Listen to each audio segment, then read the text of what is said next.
What's up, tribe? How you guys doing? Go ahead and hit that subscribe button, and I hope you like this video. We are back, you guys. This is Power Book 2 Ghost Season 4, Episode 6. So we're down to the last 4 episodes of the series. We know that the series is ending as we know it. We think there's some things that's going to happen on the other side, but as we know, this series, it is ending. Now, listen, I'm going to go ahead and be honest. I never did my review for episode 5. As you guys know, I was on vacation. By the time I got back and watched it, I did not have the energy to do a review for. It was already like a week late. But let me just give y'all a quick update. Okay, Diana got a baby, and all of a sudden, everybody happy about it, except for her brothers, it seems like. And then Noma found out that Tariq was dealing the you-know-what down to the you-know-where. But then her daughter walked in, which made her abort the mission that she was there to unalive Tariq and company. Brayden has become a bigger and bigger drug addict. Was episode 5 the episode where they spiked Tariq's drink and had him have a trip off of ecstasy or whatever, Molly, whatever the heck they gave him, and he started having visions of his daddy? I think there's a little foreshadowing there. Maybe I'm tripping, but I told y'all, going all the way back to the beginning of this series, I never believed that Ghost is really gone. I just, call me crazy. So, but the biggest thing we found out in the last episode is that Carter and his cronies are dirty cops.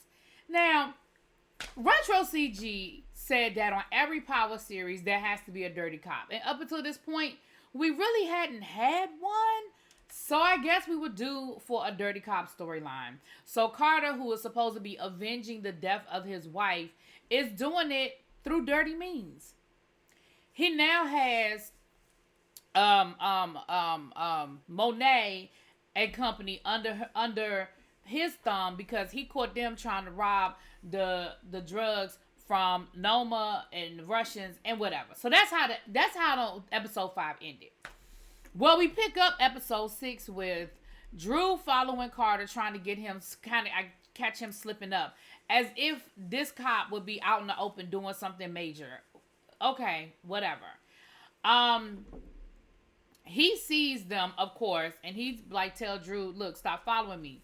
He's trying to get in touch with Monet. Monet ain't answering the phone because she out baby shopping with Diana, because all of a sudden she's so happy that Diana is having a baby. I guess she sees this as her second chance to do it right because she screwed her kids up so bad. I don't know. But Carter is calling her, blowing her phone up. She not answering the phone. Drew calls and she's like, oh, Diana, we gotta go. So she's letting Diana buy pretty much whatever she wants in the store. So they get back to the house. Drew's like, so y'all was out baby shopping while I was out chasing the dirty cop? Like, that's what we doing? And while he's trying to explain to Monet that, he ain't really catch Carter doing anything, but Carter to court him, Carter and his cronies pay a visit to Monet to basically remind her who is in charge. Who is in charge? You thought what you thought this was? You thought this was gonna be like all the other times when you were running things. You had a dirty cop. I guess we can go back to season 1 where we had the dirty cop who was like the guy she was sleeping with, but he ain't last long enough for it to really mean nothing. But okay, I guess we have had the one dirty cop. Okay. So then,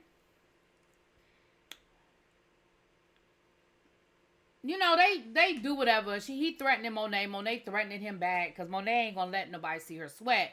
And then while they're there, they get a text that the person that they tried to unalive, when they exposed themselves to Monet, he is still alive and he is in the infirmary. So they kidnapped Drew. And this is where I'm just going to be honest and tell y'all lost me with Carter being a dirty cop. But okay, whatever. It is what it is. Child, we got 5 more episodes. Whatever. But here's where y'all really lost me this episode. So you kidnapped Drew.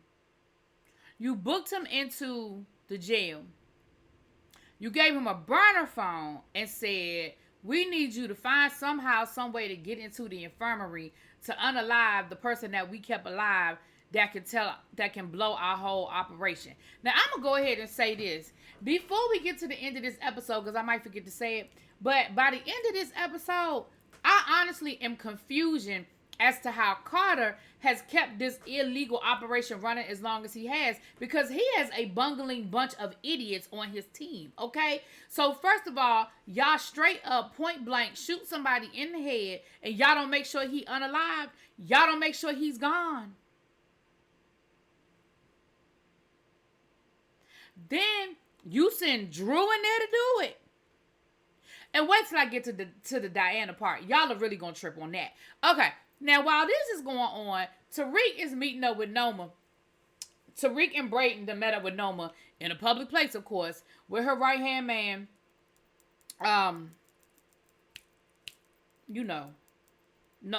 Monet's son, child. His name will come to me. Anyway, Woody.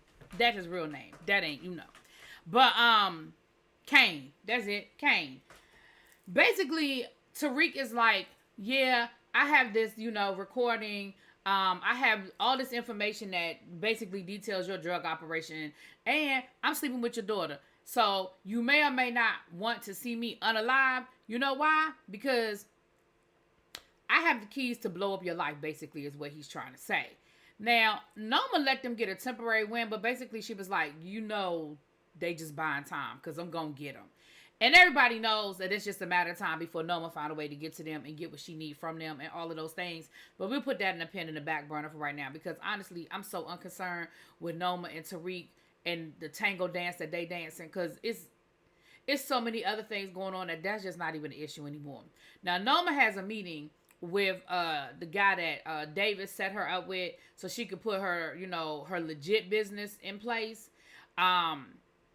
But of course, they have this issue with Zion. Remember, on the last episode I didn't review, Zion and Kane had this, match to basically see who was going to be in charge of the distribution type situation. Because remember, Zion had threatened Noma. So they settled it in the ring. Kane beat Zion. Zion wasn't feeling it, okay? So they have Zion going on. They got that issue playing out because Noma thinks that Zion is who stole her drugs. We know it was really Monet, but she thinks it was Zion. So Kane is like, I'm going to figure it out. I'm going to find out who did it. I'm on it. And don't worry, I have Zion taken care of. He wants to go to this meeting with Noma. Noma is telling him, I don't need you there. I don't need you there. I don't need you there. But he tells her, yes, you do. Yes, you do. Yes, you do. We get down to the meeting. Noma is getting ready to pay the boy, the guy, give him his little money on the back end to help her set up the legit side of this business down to the New York situation. And who come running up, shooting up the restaurant in the drive-by? Zion. In broad daylight. No mask, no coverage, no nothing. Just shooting up the restaurant. So, of course, everybody got shot except for Noma and Kane. So, the white guy done got shot, which, of course, is going to put the police on Zion's tail even more so because he was some important businessman and he was white.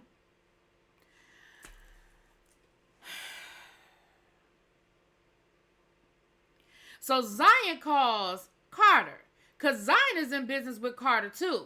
He calls Carter. Carter's like, yo, what the F are you doing? Like, why are you shooting people up in the middle of the day? Like, they're going to be on you. Like, they're going to be on you, right?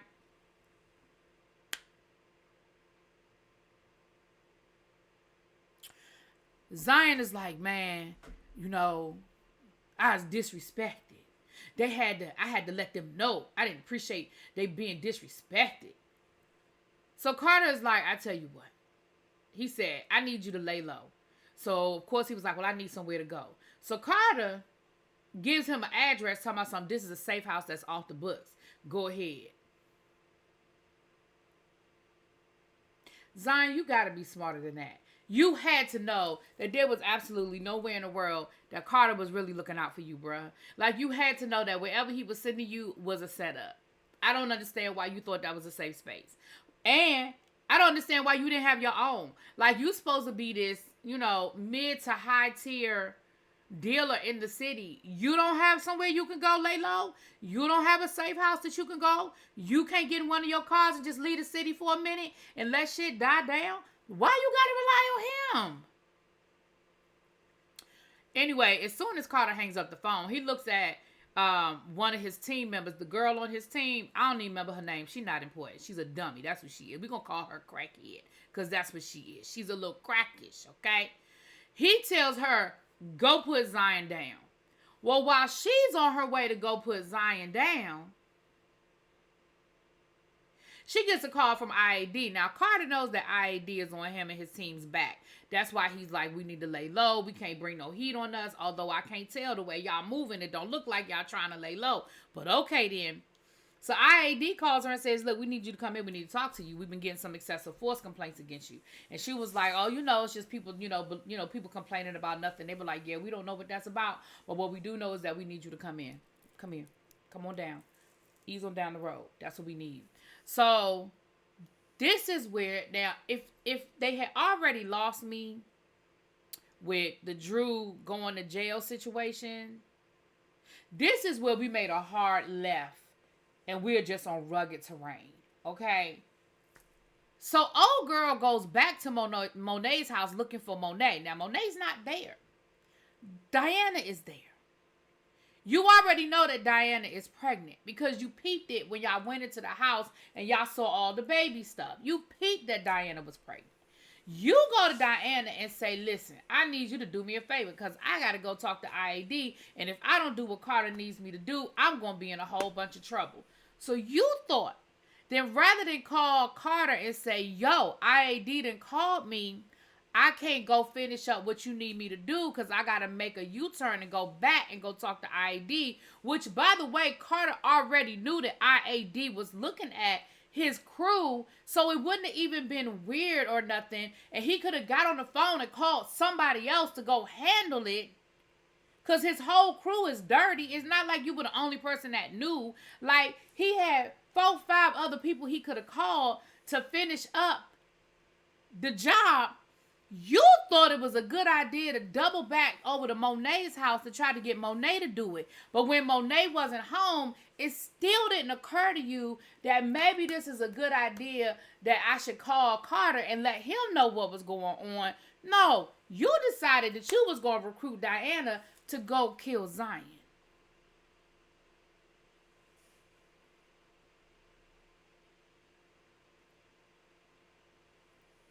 Now Diana tried to tell you, especially when she found out it was Zion, she was like, oh, hell to the no. Like, that's not what I do. That's not who I am. What are you talking about? I am a college student, okay? A pregnant college student. And so she was like, but I know you know how to handle a gun. Like, I know you know how to handle a gun. Child, we're going to get back to that, okay? We're going to get back to that because at this point, it's just one big circle of everybody fucking everybody else.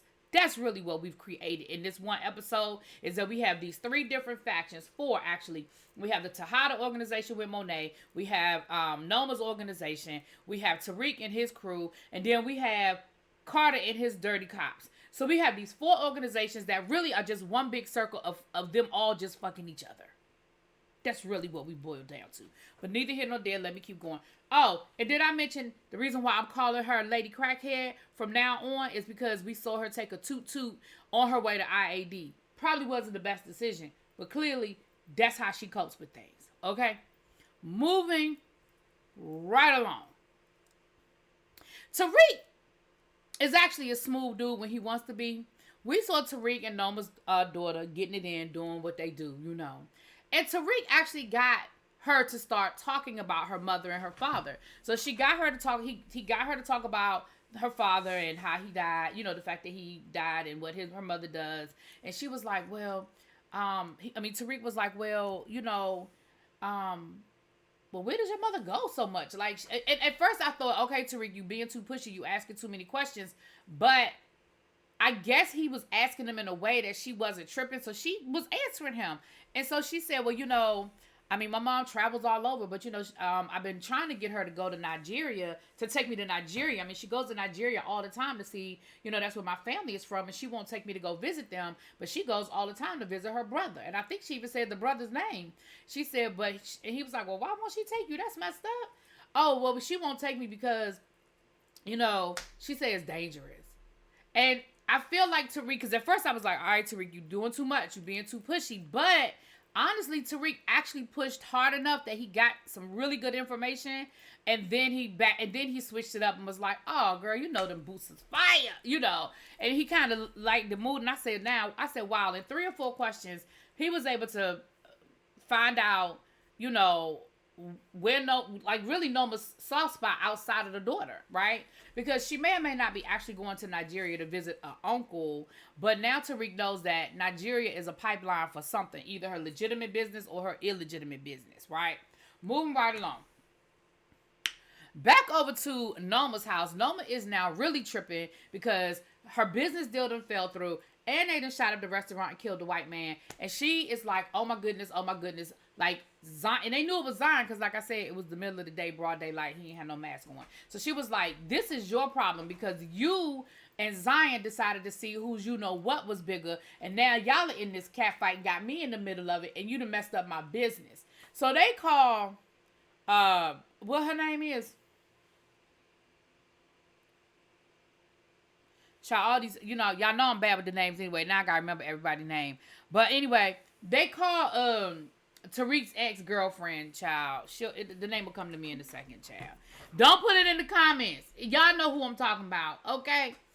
So they call her in because obviously she's the only person that can talk to the Russians. So Noma says, look, I need you to double back over to the Russians, and I need you to see if they'll take another shipment because, of course, my last shipment got robbed, and we gotta do what we gotta do.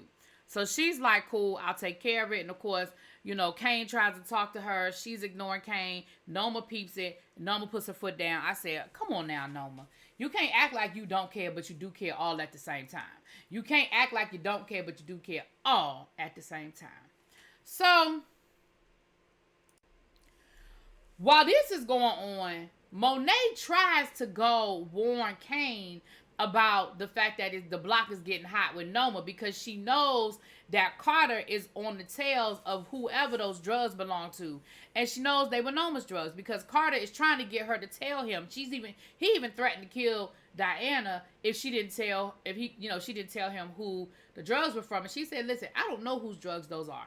I just know where the drugs were. I was told where I could find them, and that's what it was. I don't know who they belong to. But, of course, Carter doesn't believe her, and he basically told her, you got like 24 hours to find out, or Drew is going to have a problem. Remember, they done kidnapped Drew and put his ass in jail. So she said, if you don't, he was like, if you don't tell me who them drugs belong to, it's going to be a problem. So Monet goes to Kane to let Kane know, listen, the block is hot. Police are looking at Noma. You need to watch your back. And, of course, he don't care. And he's telling her, what you doing here? You just mad because I done got on with somebody else and I'm not your do boy anymore. Get the hell out of my house. Now, while this is going on, Diana goes to her safe spot, Tariq. And she goes and tells Tariq exactly what's going on with Carter and the police and wanting her to go unalive Zion. Now, I don't know if Diana knows that Tariq has a relationship with Zion or she was just looking for some help. I really don't remember. But needless to say, Tariq's interest, he's piqued.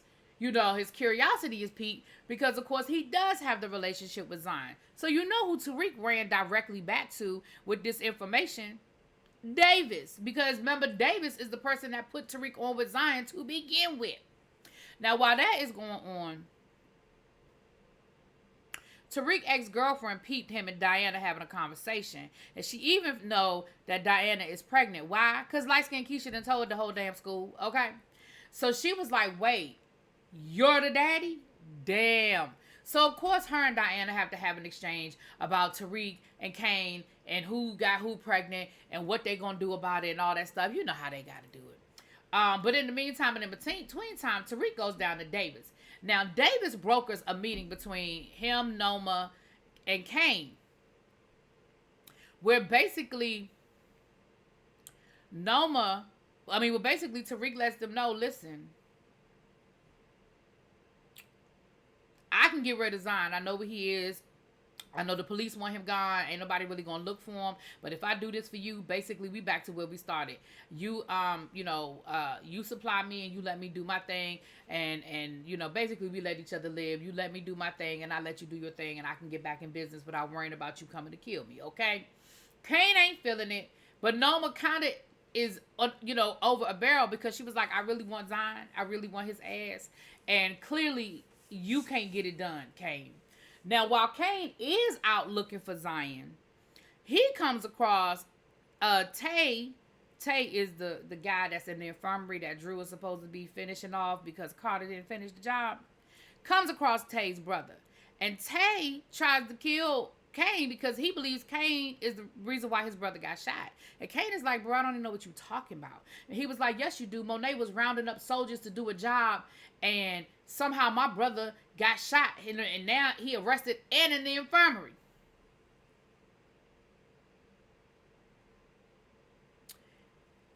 So now Kane know that Monet was the one that actually stole the drugs. Okay. Monet tells Detective Carter that it was the Russians. Because, of course, she's still protecting Kane. Even though Kane gave her his ass to kiss, she's still protecting Kane. So she tells Carter it was the Russians. She says who it is. And, of course, Carter knows the guy. He's like, wait a minute. I just seized a bunch of his drugs off the docks a couple of weeks ago. How he get that much drugs so soon? Monet was like, I don't know. You asked me to find out who I robbed. That's who I robbed. Now, I don't know who he got it from. Okay? Don't put me in that. I don't know. Okay? I'm not that high up on the totem pole. So Carter puts together, a raid. Because he going to go raid the Russians to go, I guess, get the rest of the drugs. I don't know. Well, of course, damn, now I do want to remember the damn girl name. Anyway, Tariq's ex-girlfriend was with the Russians because, remember, Monet sent her over there to try to broker a deal. And they actually were about to come to an understanding. And then here come Carter and his crew. Well, Tate's brother is with him. Now, remember, he kept telling Tate's brother, don't want you here, don't need you here. Now, we thought he was just being an asshole. We thought, damn, that's messed up. You don't want Tate. You don't want Tate's brother there. But what we are finding out is he really was actually trying to protect Tate because he knew he was on the straight and narrow. Like, he knew he wasn't about that dirty cop life. Well, the raid happens. The ex-girlfriend gets away by the skin of her chinny chin chin. Now, she thought she was going to get away with that duffel bag full of, was it drugs or money, child? But, baby, she wasn't able to get out there with the money. She was able to get out there with her life. But in the meantime, Tate's brother witnessed one of the dirty cops killing one of the Russians and stealing the money that he had taken from the ex-girlfriend just to save her life, right? So now he knows that they're dirty, but his dumb ass doesn't realize that the fish smells from the head. We're going to come back to that in a second. Now, I'm going to tell you what I thought was happening. Well, we're going to come back to that. During this scene, we see where one of the cops did get shot, but his bulletproof vest saved him. Remember that part, because I thought something at the end, but then when I saw the previews for next week, I realized I wasn't right. But I'm going to tell you what I thought, but we'll get to that. Now, while all of this is going on, Drew is down at the jail, right? Everybody seems to know who Drew is. They know he Tejada. They know he gay. But nobody seems to know or understand why he's there. Not that I guess inmates care. I guess inmates don't really give a fuck. I don't know. So he's there trying to figure out how in the world am I supposed to get this job done? Like, I don't know. But while he's there, he's listening, and he hears two other dudes that know him from the street basically talking about Carter and how they about to flip on Carter so that Carter is their ticket out of jail. They about to go talk to the feds and flip on Carter and tell them about the Carter dirty organization so they can get out. So Drew puts that in his back pocket. But then he ends up picking a fight with that same dude, which he knew was going to get him in the infirmary because he actually wasn't necessarily losing the fight, but then the cops beat him up, the guards beat him up and ended up putting him in the infirmary. So while he was in the infirmary, he did the job, child. He was able to get the job done in the infirmary. But then on the burner phone, that somehow managed to stay in his pocket during the fight, during him getting beat up, all the way to the infirmary, being dragged down the hall. Somehow that burner phone that wasn't tucked into nothing, just sitting in his front pocket, somehow he didn't lose that. He ended up calling the dirty cop on his burner phone, telling him that the job was done, and also telling him negotiating. At least that's what he thought. I don't know what made him think he was negotiating from jail. First of all, you should have got him anyway. He says, listen, there's some people in here that's about to flip on y'all and about to flip on your whole organization. But I can handle it. But in the meantime and in between time, you're going to make me a lieutenant in your organization. And number two, I'm not nobody's dude boy, nobody's bitch boy. Although that is what you have been the whole entire length of this series, is somebody's bitch boy. But okay, Drew. Okay. In the meantime, he said, and leave my sister and my mother alone. I'll handle your problem if you could do those three things. And of course, dude is telling him, sir, you're really not in a position to negotiate. Finally, he was like, okay, we can make it happen. I'll talk to Carter. Drew, I don't even understand why you still be believing the stuff that people tell you. But okay. Now, while this is happening, Kane goes to visit Monet and lets Monet know that I know that you was the one that robbed Noma. And the streets are talking. And basically what Monet told him was, I don't give a fuck about what them streets is saying. Get the hell out of my house. I came down to try to warn you, and now you down here. I guess you call yourself warning me. Okay, we even. Gone somewhere, bruh. Gone somewhere. The one thing about Kane and Monet, they're going to always be Kane and Monet. Like, they are locked. They might get mad at each other. They might cuss each other out. But at the end of the day, they are locked. She going to always look out for him, and he going to always look out for her. Okay? So after Tariq makes the deal with Noma, he goes to round up Braden so they could go take care of Zion. Braden is clearly high out of his mind. He's on stage. He's messing up the set. Everybody's booing. Everybody's pissed off at him. But Tariq realizes that there's an issue, but Tariq is like, listen, that's a problem I gotta handle tomorrow. I can't handle that today. So he gets Braden and they go roll up on Zion. Now, you know, there was a lot of fighting. There was a lot of talking. But Zion is taken care of, right? But what Zion lets Tariq know is like, oh, Carter got to you too. Now you his bitch. And Tariq was like, yeah, nah, I ain't nobody's bitch. Because technically, he wasn't there because of Carter. He was technically there to try to, get his situation straight with Noma. But of course, he was still doing Carter's bidding. But also, what I think now Tariq is realized that Carter is dirty because Tariq didn't know. Tariq didn't know Carter was dirty. Remember, Monet and them knew, but Tariq did not know. So while that was happening, before they left the club, Noma's daughter tried to, roll up on Tariq to get her a little piece, and he had to tell her no, right? He had to let her know, look, I got some business to go take care of. I got some business to go handle, and she ain't like that too much. But see, girls like her like that. Girls like her like when people are not too available to them. Okay? Now, Tariq sends the message to let them know that Zion is taken care of. So because Tariq sent the message saying Zion is taken care of, Kane tells Noma, well, Zion was the one that stole your drugs. Because again, what? He's protecting Monet, and it ties everything up in a nice little bow. Well, back down to the police station, they're just willy-nilly handing out the money they got from the heist. Just willy-nilly handing out the money they got from the heist, right? And, oh, Miss Crackhead is there. Come to find out, there's a video camera in this stash house where Zion was staying. So they have Tariq and Braden on camera unaliving Zion. Don't know how that's going to work out, but we clearly know that's going to come back and bite both of them in the ass at some point, okay? But she's pissed off because, of course, she was the one that told Diana to handle it. So now she pissed off because not only did Diana not handle it, but Tariq now is looped in and it's on camera. Which means Carter's going to find out anyway. You did all of that to try to get around Carter, and Carter is going to find out anyway. Child, Kane goes to go check up on his ex-girlfriend because they found out she was caught up in that raid. And he goes to check up on her, and she's like, listen, I don't know if I can do this anymore. Now, I'm trying to figure out, girl, that ain't the first time you almost died.